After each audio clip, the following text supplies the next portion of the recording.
यक्षिणी साधना करना चाहते हैं, आप हमें सरल सी यक्षिणी साधना दीजिए। तो आज मैं जया नामक यक्षिणी की साधना देने जा रही हूँ। वह साधना है सफ़ेद कौवे के पेड़ के नीचे, यानी कि जो सफ़ेद मदार होता है उसके नीचे बैठकर की जाती है। तो पूरा लोग विस्तार से देखिए। देखने के बाद में मैं मंत्र से ही सारी विधि दे रही हूँ। इन विधियों को कर कर आप इस साधना को कर सकते हैं। दूसरा, फिर मुझसे यह मत पूछिए कि माता जी आप करवाइए। मैं हमेशा सभी को बोलती हूँ कि ना तो मेरा आश्रम पर कोई आता है, ना मैं किसी को साधना करवाती हूँ। तो आप जानकारी देने जा रही हूँ। वह जानकारी है जया नामक यक्षिणी की। मुझसे बहुत सारे भक्तों ने पूछा था कि माता जी हम यक्षिणी साधना करना चाहते हैं और आप हमको कुछ सरल सी यक्षिणी की साधना दीजिए। तो यहाँ जो जया नामक यक्षिणी है, यहाँ सफ़ेद कौवा यानी कि सफ़ेद मदार, जो हम सफ़ेद कौवे के पेड़ को ही मदार बोलते हैं, उस पेड़ के नीचे बैठकर सिद्ध की जाती है। सफ़ेद कौवा का जो पौधा होता है वह ऐसे ही पूजनीय होता है और बाबा गणपति जी की इसके ऊपर बहुत कृपा होती है और सबसे ज़्यादा यहाँ पर धन प्राप्ति के लिए और अच्छे कार्यों के लिए साधनाएं की जाती हैं। तो यहाँ जो जया नामक यक्षिणी है, इसकी साधना आप कृष्ण पक्ष की अष्टमी के दिन से शुरू कर सकते हैं, या फिर आप अच्छा योग देखकर कभी भी, जैसे रवि पुष्प, गुरु पुष्प, अमावस्या के दिन से भी आप कर सकते हैं इस साधना को। लेकिन यह साधना रात्रिकालीन ही होती है। इसकी पूरी विधि और मंत्र मैं विस्तार से आप लोगों को बता देती हूँ। दूसरा, मुझसे बहुत सारे भक्त पूछते हैं कि हम यक्षिणियों को किस रूप में सिद्ध करें। देखिए, यक्षिणियाँ यदि आप माँ के रूप में सिद्ध करते हैं तो सबसे अच्छी चीज़ है। आप यक्षिणियों को बहन के रूप में करते हैं तो कम फल देती है, पत्नी के रूप में करते हैं तो वह कुछ जो जायज़ चीज़ें वही देती है, और यदि प्रेमिका के रूप में आप सिद्ध करते हैं तो यहाँ तो आपका घर ही बर्बाद कर देती। सिर्फ आपको जब तक वह प्रसन्न रहेगी, आपको धन धान्य सारी, जिस दिन वह रुष्ट हो गई आपका घर बर्बाद कर देगी। तो हमेशा यक्षिणियों को माँ के रूप में ही सिद्ध करना चाहिए सभी को। बहुत सारे लोग सोचते हैं कि हम पत्नी या फिर उस हिसाब की चीज़, जैसे कि प्रेमिका हुई या बहन के रूप में, यह तीनों रूप सही नहीं है। सिर्फ माँ के रूप में ही सिद्ध कीजिए, क्योंकि माँ एक ऐसी चीज़ है कि वह संतान की हमेशा रक्षा करती है। और मैं हमेशा बोलती हूँ, यक्षिणियाँ सिर्फ 1 साल के लिए ही सिद्ध होती। 1 साल के बाद में हमको उनकी क्रिया कर कर और उनको सारी चीज़ें करनी पड़ती। जब हम साधना पर बैठते हैं तो हम यह संकल्प लेते हैं कि हम इतने दिन के लिए आपको रखेंगे, फिर हम आपको पूरी विधि सहित आपका विसर्जन कर देंगे। तो यहाँ सभी साधक को ध्यान रखना चाहिए। लेकिन 1 साल के बाद में वह विपरीत फल देना चालू कर देती है यदि आप यह चीज़ें नहीं करते हैं। तो आप इसको कैसे करें? देखिए, मैं सरल और आसान से प्रयोग देती हूँ। यह यक्षिणी आपको कभी नुकसान नहीं पहुँचाती, जो वनस्पति यक्षिणियाँ हैं, सिर्फ यह फ़ायदा ही देती है। यदि आप इन यक्षिणियों की साधना करते हैं तो यह आपको माँ काली के आशीर्वाद की तरह आपको आशीर्वाद देती है और आप जीवन में कभी परास्त नहीं होते हैं यदि आप सही कार्य के लिए इन यक्षिणी साधनाओं को करते हैं। और यह प्रत्यक्ष आज के उसमें खड़ी नहीं होती है, सिर्फ ऊर्जा के रूप में आपके सारे कार्य यहाँ स्वतः ही कराती जाती है, जिस भी कार्य में रुकावट आती हो। और हमेशा यक्षिणी साधनाएं आप एकांत में कीजिए, किसी को बिना बताए कीजिए। सिर्फ सहयोग के लिए एक व्यक्ति को अपने साथ में रखिए। कम से कम एक साधना 21 दिन की होनी चाहिए, इससे भी ऊपर। और ज़रूरी नहीं कि आपको एक ही बार में सफलता प्राप्त हो जाए। देखिए, मेरा काम है आप लोगों को सही जानकारी देना। करना या ना करना आप लोगों के हाथ में है। तो आपको किस प्रकार यह साधना करनी है? आपको कृष्ण पक्ष की अष्टमी के दिन से किसी पूर्व दिशा में अकौवे का पेड़ देखना है, और उस अकौवे के पेड़ को देखने के बाद में आप रात्रि के समय अष्टमी के दिन अपने साथ में एक आसन, थोड़ा सा गुग्गल, अगरबत्ती, दीपक, नैवेद्य, एक आध फूल वगैरह की माला जो आप वहाँ पर उस पेड़ के पास में चढ़ा सके, जो हम माँ के रूप में जो सामग्री ले जाते हैं, यह सारी सामग्री ले जाकर आप सफ़ेद वस्त्र धारण कर कर और अष्टमी के दिन रात्रि के समय 10 बजे के बाद में आप अकौवे के पेड़ के पास में जाइए। वहाँ जाकर आप थोड़ा सा पानी छीटिए, वहाँ आसन लगाइए। आप उस पेड़ के पास में बैठकर उनसे प्रार्थना कीजिए, जो भी आपकी इच्छा हो उसके लिए हम यह साधना कर रहे हैं।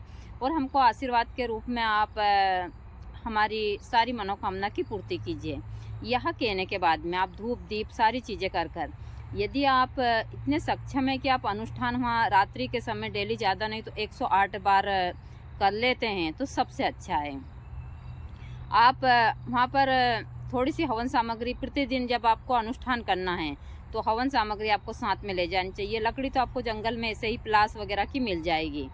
तो आप कम से कम वहाँ पर जब वहाँ आप पूर्व दिशा में अक्का का पेड़ देखें तो उस पेड़ की जड़ के ऊपर बैठकर आप दक्षिण दिशा में मुँह कर आप या तो रुद्राक्ष की माला ले सकते हैं, आप स्फटिक की माला भी ले सकते हैं। ये जो सुविधा के हिसाब से आपको माला मिले वह माला लेकर आप कम से कम ज़्यादा नहीं तो प्रतिदिन आपको 11 माला तो ज़रूर करनी चाहिए और फिर 108 बार हवन करना चाहिए। हवन कर फिर घर आ जाना चाहिए। आपको यह क्रिया कंटिन्यू 21 दिन करनी है। यदि आपने सही तरीके से इस साधना को करा तो सफलता ज़रूर मिलेगी आपको। मंत्र छोटा सा, ये ज़्यादा बड़ा मंत्र नहीं है। यदि आप 21 दिन में यदि 1.25 लाख मंत्र कर लेते हैं तो सोना में सुहागा होता है, क्योंकि 1.25 लाख मंत्र करने के बाद ही आपका यह मंत्र क्रियाशील होता है। आप इसको किसी भी कार्य के लिए फिर उपयोगी ले सकते हैं। आप जब आपको 21 दिन हो जाए तो 21वें दिन यदि मान लो कोई क्रिया आपके साथ में होती है उस बीच में, तो आपको डरना नहीं है। बहुत सारी चीज़ें हमारे दिमाग से हो जाती हैं, वहाँ पर ऐसा नहीं है कि कोई प्रत्यक्ष खड़िया होती है, ऐसा नहीं है। बाकी कोई किसी भी रूप में कोई आता भी है तो सिर्फ आपको 21 दिन तक जो भी महिला है उनको माँ के ही रूप में आपको पूजा पाठ, बाहरी महिला से भी आपको माँ के ही रूप में व्यवहार करना है। साधना काल में कम से कम खाना खाना है और हल्का फुल्का और एकदम शुद्ध शाकाहारी भोजन करना है। कम से कम बोलना चाहिए साधक को, जितना कम हो सके। बहुत सारे लोग हैं जो साधना के समय लड़ाई झगड़ा बहुत सारी उग्रता दिखाते हैं। इसमें आपकी बहुत सारी चीज़ें छिन्न हो जाती है, आपके कर्म छिन्न हो जाते हैं। इसीलिए साधना जंगल एकांत में होती है ताकि आप ब्रह्मचारी का पालन करें। और ब्रह्मचारी, बहुत सारे भक्त मुझसे पूछते हैं कि माता जी हम ब्रह्मचारी का पालन नहीं कर सकते, बहुत सारी चीज़ें हैं। देखिए, पहले तो एक साधक को अपने 7 चक्रों को अच्छी तरह जगाना चाहिए। तो हर एक चीज़ का कंट्रोल रखें, बोलने का कंट्रोल, खाने पीने का कंट्रोल, बातचीत का, उनकी सारी मेमोरी एकदम सही से रहे, इसीलिए करवाया जाता है। मूलाधार चक्र मजबूत होना बहुत ज़रूरी है एक साधक का, वरना आपका मूलाधार चक्र यदि मजबूत नहीं होता है तो साधना के क्षेत्र में आप ब्रह्मचारी का पालन खंडित कर देते हैं। ब्रह्मचारी का पालन इसी से खंडित नहीं होता कि किसी महिला के संपर्क में जाएं। आप यदि किसी के बारे में साधना काल में सोच भी लेते हैं, आप अपने अंदर काम वासना ले भी आते हैं तो भी ब्रह्मचारी खंडित हो जाता है। यहाँ तक कि साधना के क्षेत्र में बताया जाता है कि आँखों से भी ब्रह्मचारी खंडित होता है, मुंह से ऐसी भाषा का इस्तेमाल करने से ब्रह्मचारी खंडित होता है। यदि आप किसी महिला को देखकर ललाहित होते हैं, किसी पुरुष को देखकर, तो भी आपका ब्रह्मचारी खंडित होता है। ब्रह्मचारी एक ही चीज़ से खंडित, बहुत सारे लोग समझते हैं कि एक महिला या पुरुष से एक दूसरे के संपर्क में जाने से ब्रह्मचारी खंडित होता है, यह नहीं है। यदि आपके अंदर काम वासना जागृत हुई तो इसका मतलब है कि आपका ब्रह्मचारी खंडित हो जाता है। तो इन चीज़ों का खास ध्यान रखना पड़ता है और इसीलिए साधक किसी दूर जंगल में रहते हैं कि वो किसी के संपर्क में ना आए।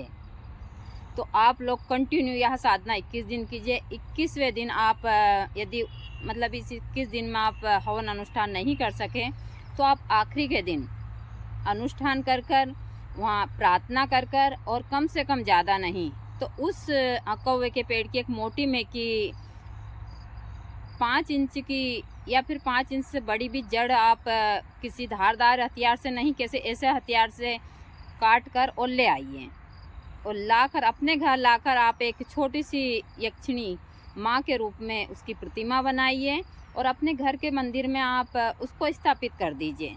फिर आप माँ के रूप में उसकी प्रतिदिन पूजा कीजिए। देखिए, थोड़ा ही दिन में आपके घर में माँ प्रकृति की कृपा किस प्रकार से होती है, आपके सारे काम स्वतः ही होते चले जाते हैं।